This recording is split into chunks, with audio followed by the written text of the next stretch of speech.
And we are live. You already know who it is. My name is Mike Kyle, aka the Fantasy Vulture. I have over a decade worth of fantasy football experience, and I've continuously competed for fantasy championships over the course of the past 6 seasons. Let's make it 7 in 2020. But enough of me. I'm here for you. On today's episode of the FB Show, we are going to continue our Week 1 game recaps, breaking down every single Week 1 game, all through the lens of fantasy football. Up next, we're going to be talking about the Tampa Bay Buccaneers versus the New Orleans Saints, one of the most highly anticipated Week 1 matchups of the NFL season. I could say the Week 1 season, but that doesn't make any sense.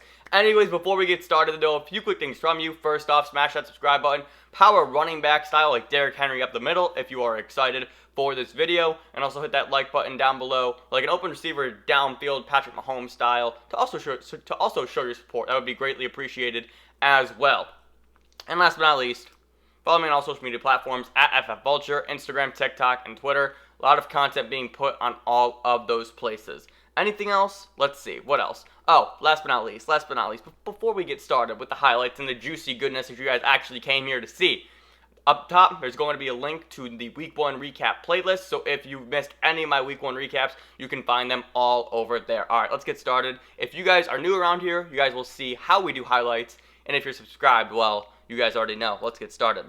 So we got the Tampa Bay Buccaneers taking on the New Orleans Saints. New faces, new places. Tom Brady's first game as a member of the Buccaneers. And what's he going to do on his first pass attempt? Oh, he's just going to throw a 29-yard bomb to Chris Godwin.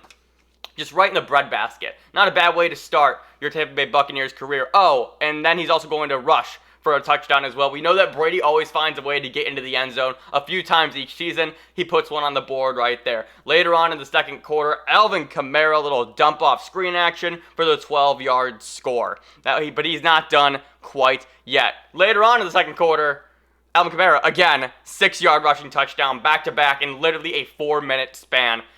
Facing Alvin Kamara this week was not fun. More on him later. But then we're going to shift over to the third quarter. After a few pick sixes by Tom Brady, it was actually just one, but he also had another interception.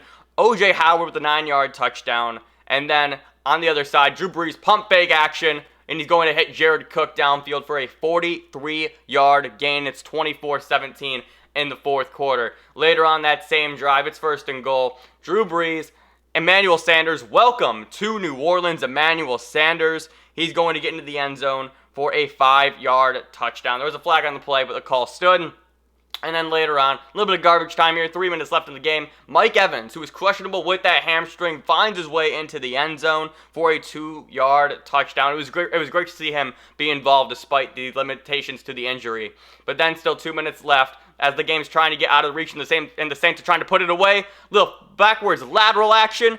Brees, Hill, Kamara, ice, game over. And that's going to do it. The New Orleans Saints beat the Tampa Bay Buccaneers 34-23 in Tom Brady's first game as a member of the Buccaneers. We got a lot to talk about here. There were a lot of things that I felt were really important to note, and then we also have some unfortunate news as well. So let's just start off with the unfortunate news, and we're going to talk about the Saints first. Michael Thomas, you might have noticed that he was not featured in this whatsoever, and the reason for that is because Michael Thomas did not have a great game. 3 of 5 targets for 17 yards, and you're probably thinking, yeah, well, that's not great, but he still had 5 targets, and blah, blah, blah. You guys get it, right? Michael Thomas, unfortunately, had a ankle injury towards the back half of this game. And what happened was Alvin Kamara had a great run, and Thomas got rolled up on. He was just kind of like standing up here, and then Kamara got tackled and took out his legs. High ankle sprain, and Thomas says that he's going to play through it, but this is the same injury that Kamara had last season, ironically enough, and also the same injury that Saquon Barkley had, and it limited both of their production significantly. They did not look like the same players. And so this is a really big blow, not only for the Saints, but for your fantasy team as well. Because if you're not getting 100% of Michael Thomas, that's not great as is. Obviously, 80% of Michael Thomas is still going to be really good, but we don't know how this high ankle sprain is going to impact him moving forward. And so that is just one thing that is just really concerning. And what's actually really funny is Michael Thomas was traded this offseason in my Dynasty League, and the reason why he was traded, I'm not making this up, is because the current owner at the time said that he had a gut feeling that Michael Thomas was going to get hurt. And to see this happen week 1 after we bashed him all offseason for it, it was one of those things where I texted him. I said, yo, what are the lottery numbers for tonight? Because I need to know how you could predict the future like this. So that was just a nice little fun moment, even though injuries are never fun. Going over to the Buccaneers now, I guess we'll just kind of flip back and forth here. Tom Brady, 36 attempts, 23 completions, 239 yards, 2 touchdowns, 2 interceptions, one of them being that pick 6 that I referenced earlier. And then he also had that goal line touchdown. Like I said, he tends to get 1 or 2 of those throughout the season, so he got 1 there. Ronald Jones, before we even go to Ronald Jones, we got to talk about Brady a little bit. I didn't think Brady looked particularly great.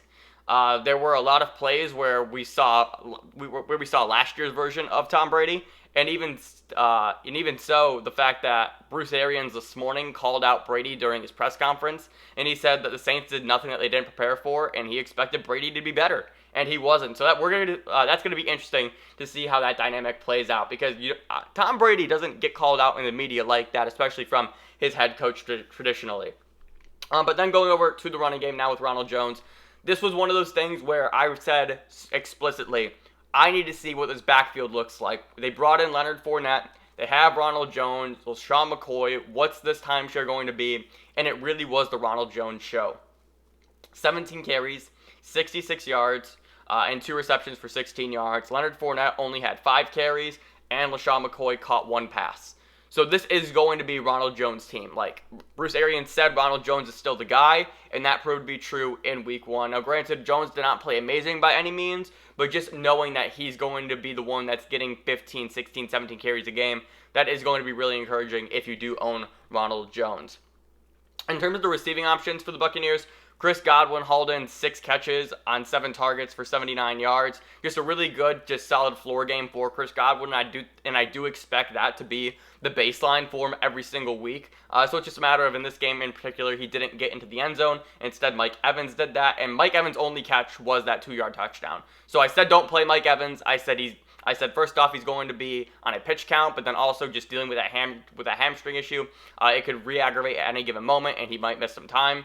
So I said don't play Mike Evans, and the only reason he was any kind of relevant was because of that touchdown, and even then, that was the only thing that he did on Sunday.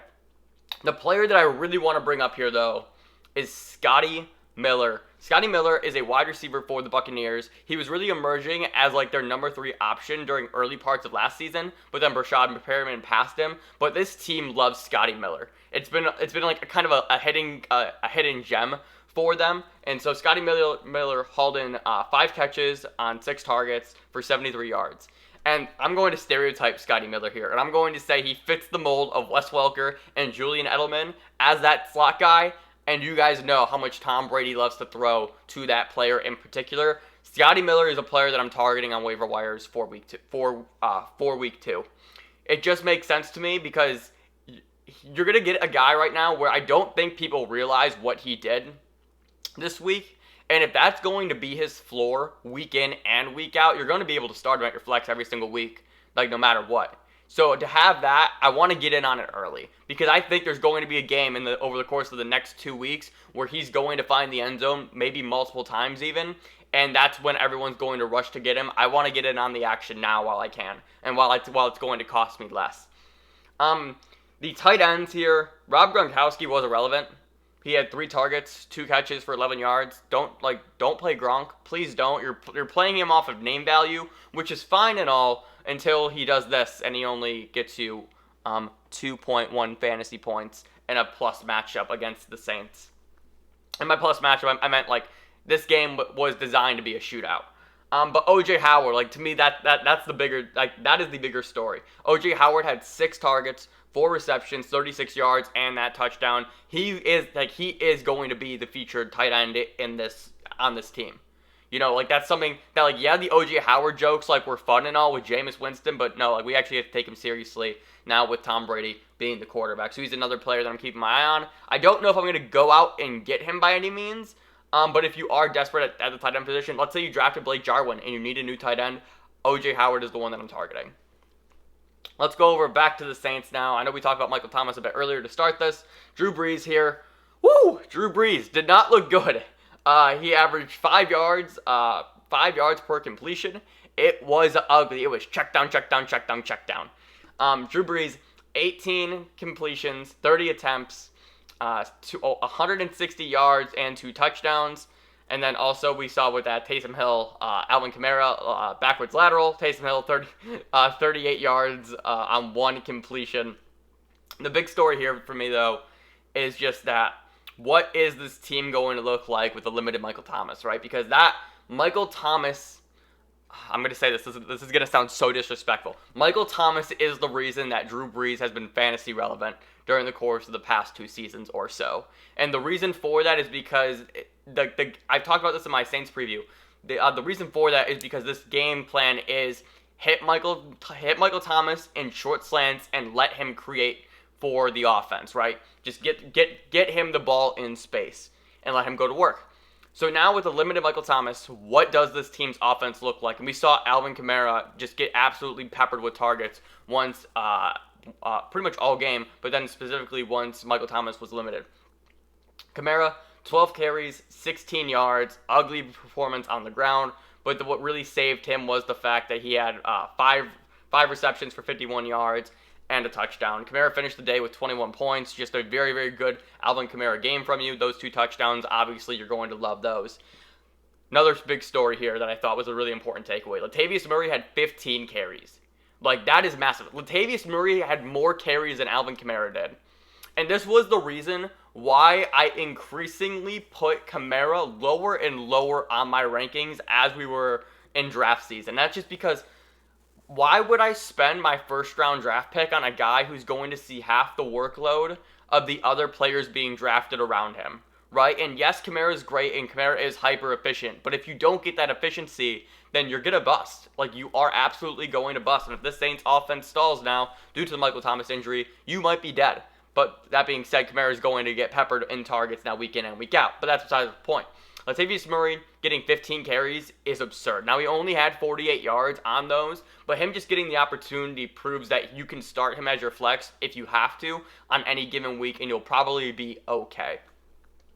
The receiving options here for the Saints, the wide receiver core. Emmanuel Sanders, first game as a member of the Saints, didn't do anything special. 3 catches, 15 yards, and that touchdown. That touchdown obviously saved his day, but even then he scored less than 10 points in half-point formats. Michael Thomas, the injury, we talked about that. Nothing to talk about in terms of Traquan Smith did nothing. But then Jared Cook. I think Jared Cook is going to be a really big beneficiary of any Michael Thomas limitations, and that's just because Jared Cook, for whatever reason, is a very good tight end, and people still don't respect him. A lot of people were calling for some Jared Cook regression this year. I was not one of those people. I had him ranked as my number 8 tight end.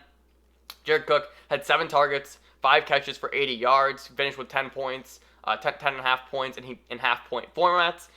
And that's just, like that. If that is his floor, again, like very similarly to Chris Godwin, to Scotty Miller, if that is his floor week in and week out, you're going to be fine at the tight end position because he does always have that touchdown upside on any given week. And if Michael Thomas is limited, somebody's going to have to step up. And Brees and Cook have shown that they have a great chemistry around any part of the field.